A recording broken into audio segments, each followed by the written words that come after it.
expansion and contraction is the basic nature of the universe, both according to the Buddha's teaching and the recent discoveries of the modern scientists. It was only in 1929 Edwin Hubble discovered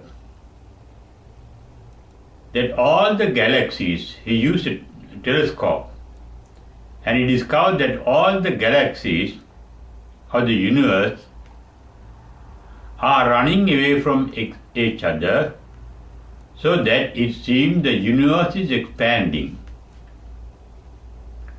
It was in 1988 the great British scientist Stephen Hawking published a book called A Short History of Time from Big Bang to Big Crunch, explaining that in a particular period the universe uses to expand, and in the following period the universe uses to contract.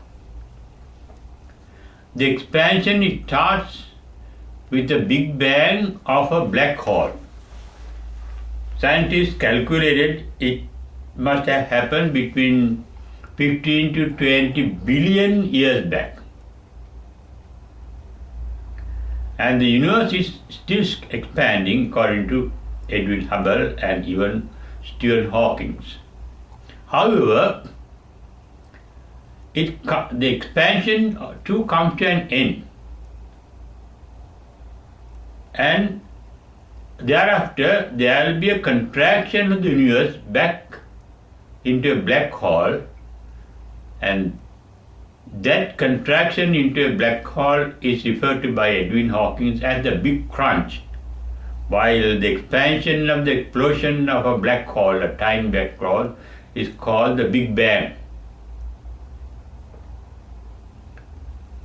Buddha, 2600 years back, in number of his discourses, revealed this fact that our universe expands during a particular period, expands thereafter, and at the end of that period start contracting, and at the end of contraction it remains contracted for a period. That period he says incalculable, asankhya kalpa. That period is called asankhya kalpa, that means incalculable period of innumerable years the expansion takes place. The period of expansion Buddha referred to as saying kappo samvattati. Thereafter it remains expanded, and the Buddha referred to it as kappo samvatto tittati. At the end of that period, innumerable years, kappo vivattati expansion, kappo samvattati contracts. For a innumerable period, kappo vivattati, it expands, and thereafter kappo vivatto tittati, it gets expanded and remains expanded. Then kappo samvattati, the kalpa or the universe contracts, and thereafter it remains kappo samvattati tittati, remains contracted, according to modern scientists, in a black hole. This expansion is visible and detectable everywhere in the universe. Every star and every planet moves in an orbit, a path that is expanding and contracting, so that the path is not exactly a circle but an elliptical circle. In certain parts it contracted, in certain other parts it get expanded.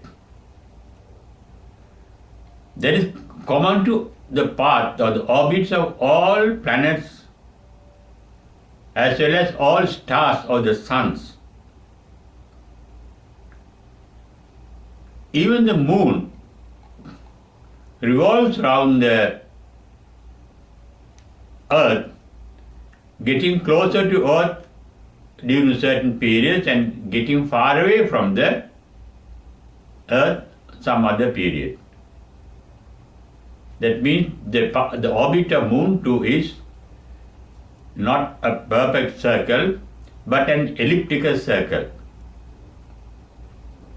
Buddha referred to this universal truth of expansion and contraction to show the impermanence of even the mighty universe. And thereby Buddha meant we should never be attached to anything or resent anything, because everything in this universe, as well as the universe itself, is due to start and ceases. Everything is born to decay and die, and that is the impermanency of every item in the universe as well as the nature of the universe. That is referred to in Buddha's language as anicca, impermanency. And not only impermanent, here impermanent here universal dynamism is active, dynamic, and there's a change of status from one form to another form. Titasa anyatatta bhavitati in Buddha's words, there has been transformation. Scientifically, the universe is dynamic, creative, active, and that is the universal energy in action. Therefore, due to that universal creativity, activity of the universal energy, that energy too is in a state of transformation, changing from one state to another state. Therefore, he referred to another truth of the universe and every item in it. Anattata, nothing can retain a permanent identity. Universal dynamism, universal transformation, and non-availability of a permanent identity anywhere in this particular universe. One can realize even in Buddhist meditation, even the simple meditation, being aware of one's own breathing, one becomes aware there is the expansion of the lungs and the contraction of the lungs. That is how breathing in and out happens. You breathe in, the lungs get expanded. You breathe out because the lungs get contracted. In Burmese meditation, they used to concentrate in meditation on the expansion and the contraction of the belly due to breathing in and out. In the universe, the belly get expand and belly get contract. In Thailand, they used to do breathing meditation, uttering the word Buddho. Bud, they take in the breath, Do, they put out the breathing. And they concentrate at the same time on the breathing as well as on the nature of the Buddha. And also the nature of the universe. What is the basic nature of the universe? Everything in this universe is born to decay and die. So the universe itself, it too is born to decay and die.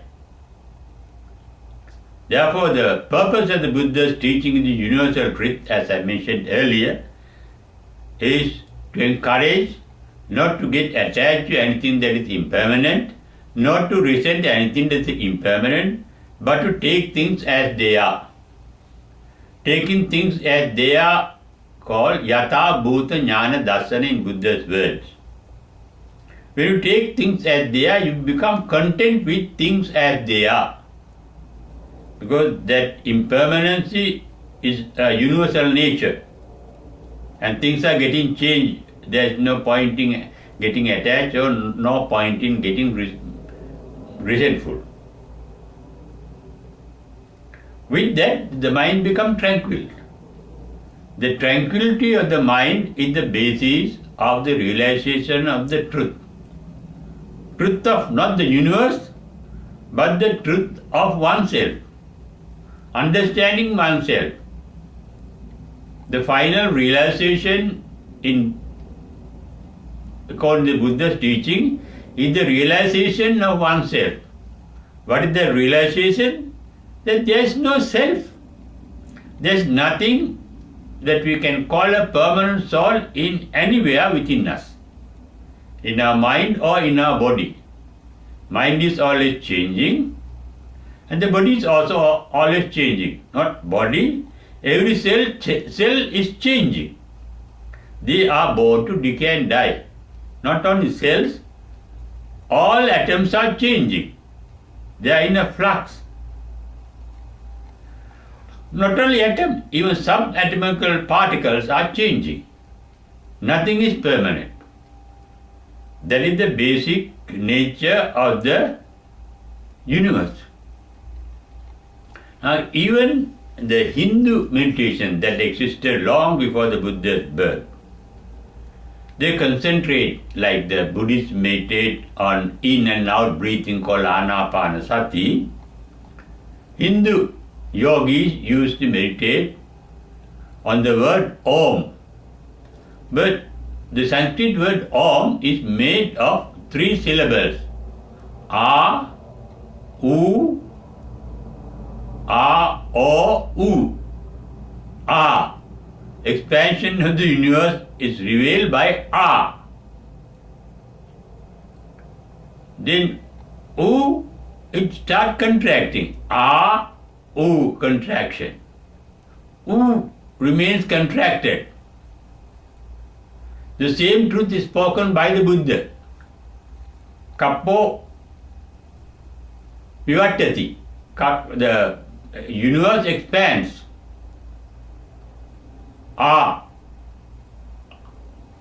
It expands. Kappo vivatto dittati. It remains expanded. Then kappo samvattati. It starts contracting. O, contracting. It is smaller than A, O. Then it remains contracted. U, expansion and contraction, to show that everything is born to decay and die. And Hindus used to have ash on their forehead to remind that everything in this universe ultimately turns into dust and into ashes. Because Hindus used to cremate the dead bodies and our own body turns into ashes. And ash reminds the impermanence of things.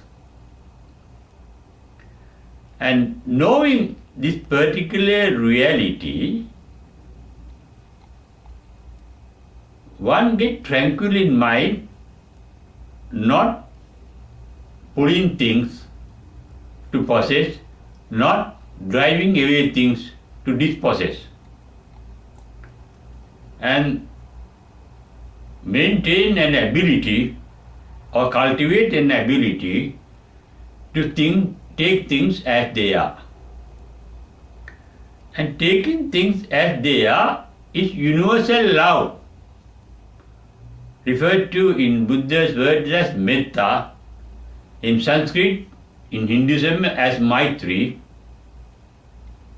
and in the Christian teaching translated in English as love.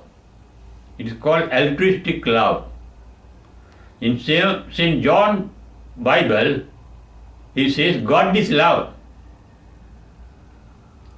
Similarly, Buddha also referred to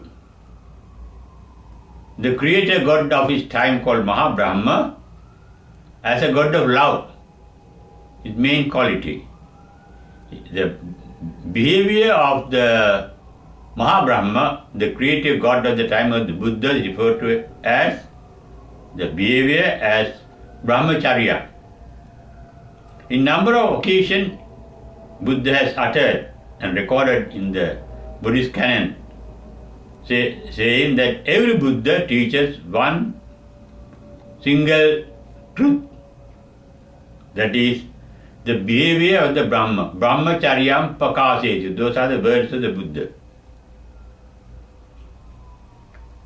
Brahma behavior.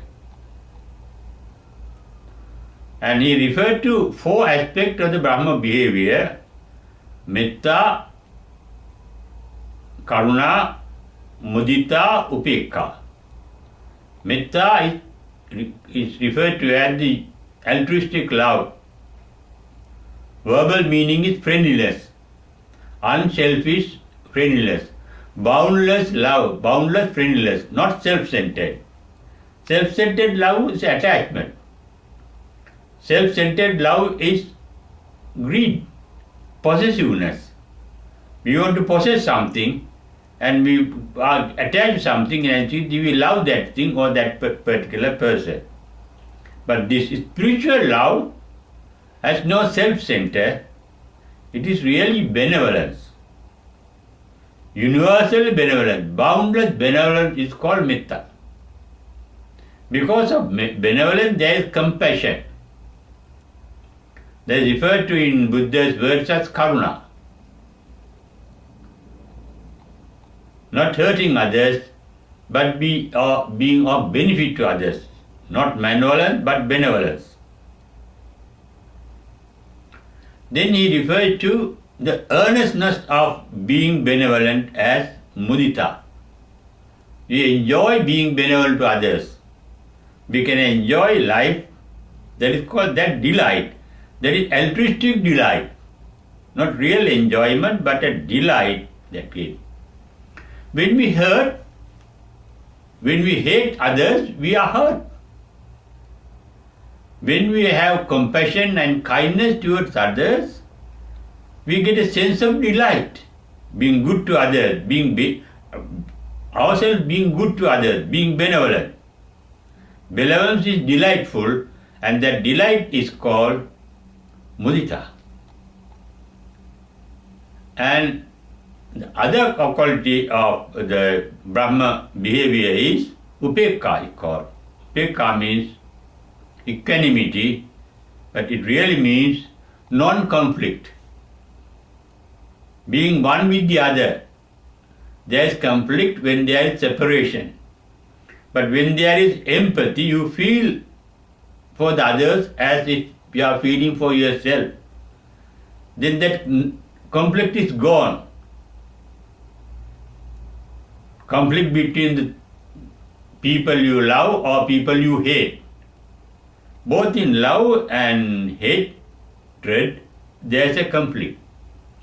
To love, in the worldly sense, there must be 2 separate persons, I and he or she. I love him, I love her. Then there is a conflict, division between oneself and the other. But here, you feel for the other as if you are feeling for yourself. You become one with the other in the altruistic love, without a self. It is a selfless love. So is compassion, empathy for the other being. You become one with other things and beings. In law, it says that we have a duty of care towards everything and every being. Not to harm others. That is what even Buddha says. Love thy enemy. Love thy neighbors. Don't hate others. So said the Buddha. He never encouraged hatred. He never encouraged enmity. All his teachings are based on the universal compassion, kindness, love, altruistic love, and delight. We can be really delightful, unselfishly delightful, whenever we are benevolent. Benevolence is the main quality of all the enlightened ones. And it is also the path to enlightenment. That benevolence is the basis of the Brahma behavior called Brahmacharya. During the time of the Buddha, when his disciples get enlightened, they go back to the Buddha to show their gratitude for showing the path to enlightenment. And they reveal that they are enlightened to the Buddha, saying these words in Pali.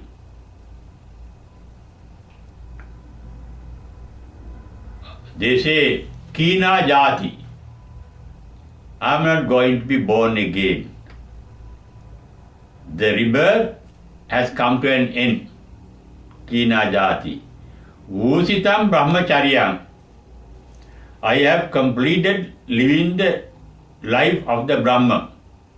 Brahma behavior. Brahma word has two meanings, sublime behavior and the Brahma behavior. And the Brahma's behavior is also sublime. Bhustam Brahmacharya. And Katam Karaniyam. I have completed all what has to be done in this life by me.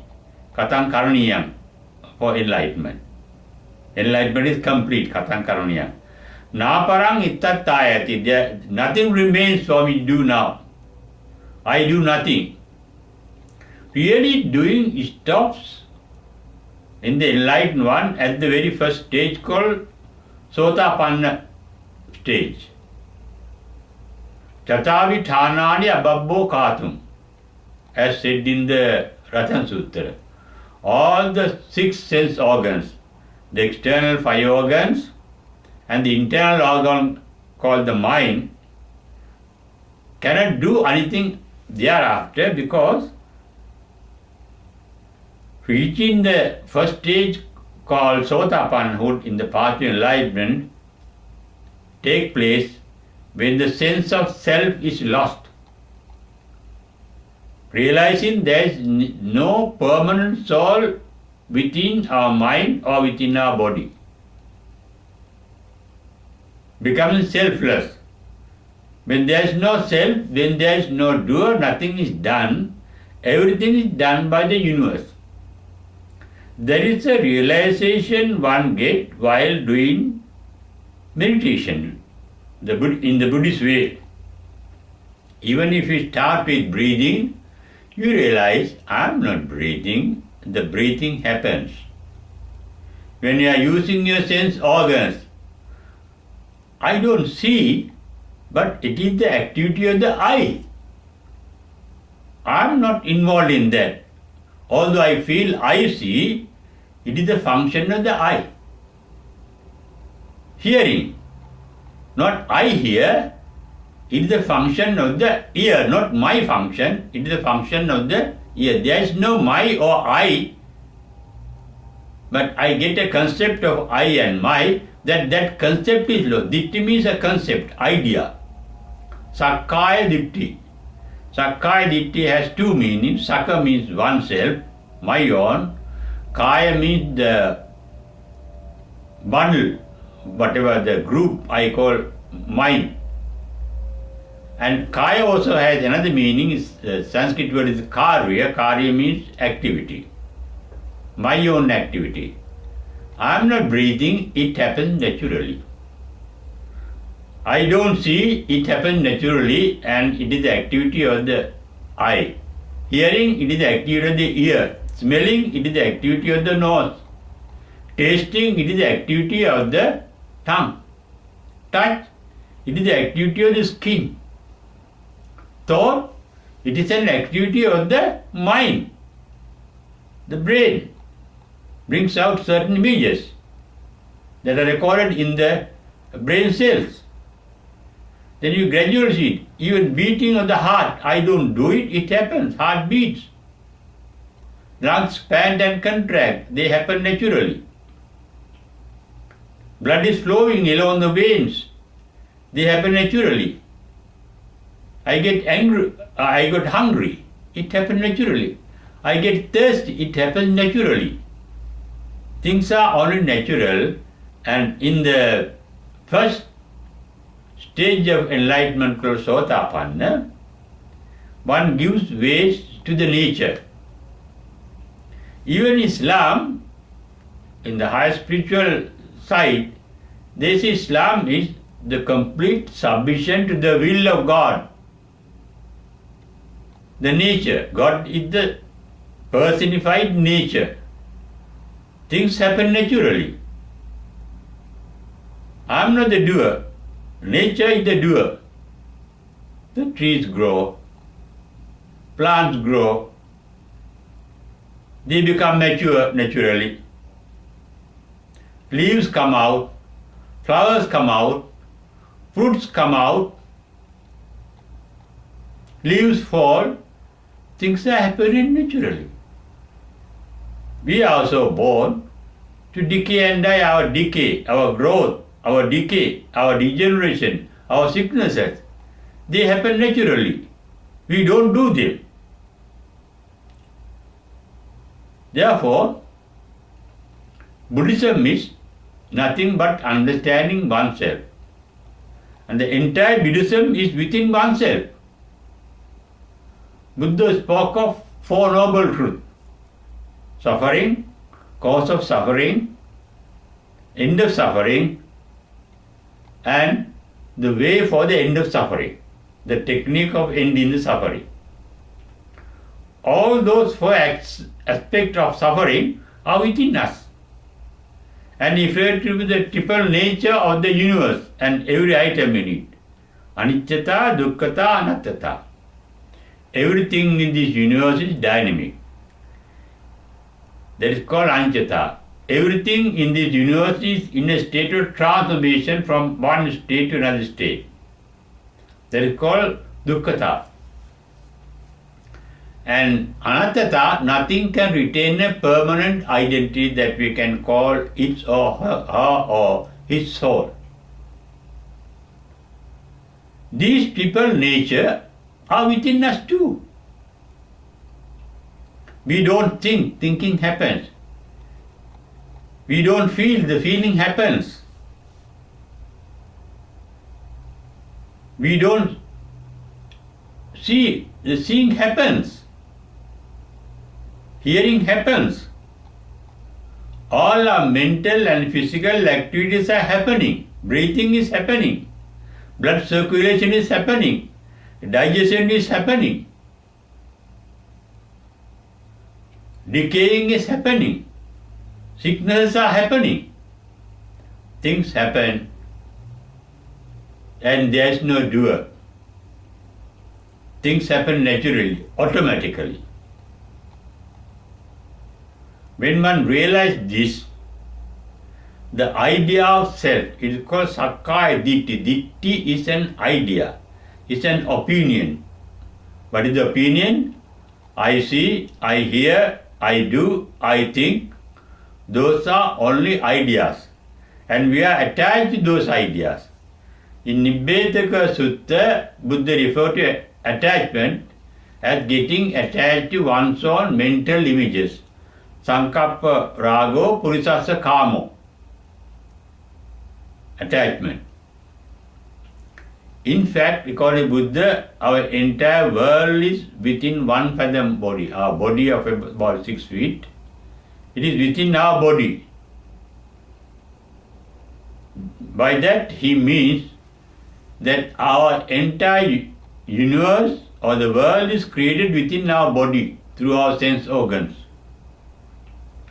We cannot see anything in this world outside properly by our eyes because they have a limited capacity. We can see only things that are created by our eyes. We can hear things, sounds created by our ears. We can smell things created by our nose. We can taste things created by our tongue. We can experience the touch created by our skin. We can have images of things created by our own mind with the help of our brain cells. That is the universe, that is the world in which we live. And that world, Buddha says, is expanding and contracting. Even the very universe is impermanent. Even universe is impermanent, but is the point in getting attached to anything or resenting anything, and that is the universal compassion, love, altruistic love, and that is the capacity to take things as they are. Therefore, Buddhism is realization of the truth, not outside, within outside, within inside, within ourselves. We cannot experience, as I mentioned earlier, anything outside us. We can experience only what is created by our sense organs, by our thinking, by our images. And Sankapparago Purusasa Kamo, we are attached to the images. I think of my father, mother, husband or wife or child. They are all images within us, and we are attached to those images. Our enemy, we hate the images within us. Therefore, both our love and hatred are within us. We can either love us or we can hate us. Both love and hatred affect us because we love not somebody or something outside, we hate not somebody or someone outside, but an image within ourselves. I hate my enemy means I hate the image of my own enemy created by my own mind. That means I am hating myself. And myself is also an image created by our own mind, that is called ditti. There is an idea only. And ourself, what we call, is only an illusion. And even the very universe is an illusion, because it too is born to decay and die. And that is the final realization with which you become Vitaragi, Vitadosi, Vitamohi. That is the nature of an enlightened mind. Vitaragi means free from attachment. Vitadosi means free from resentment. Vitamohi means free from ignoring, taking things as they are, being sensitive. In fact, Vitamohi means insensitivity, called moha. Moha is insensitivity. Vitamohi means sensitive. Perfect sensitivity is the final outcome of enlightenment. Therefore, being sensitive is both the path to enlightenment and the nature of enlightenment. And there is a capacity that we all have, the capacity to be sensitive. Sensitivity is the basis of all virtues, all goodness, all benevolence. There is no discipline higher than being sensitive. There is no higher nature than the sensitivity. Even the very brahmacharya means, sublime behavior means a sensitive behavior. Not harmful to others, neither harmful to others, nor to oneself. That is the type of behavior. And we all have the wisdom or the intelligence called Panya in Pali to lead a life benevolent both to ourselves and to others. And that is the real Buddhism that we all are capable of.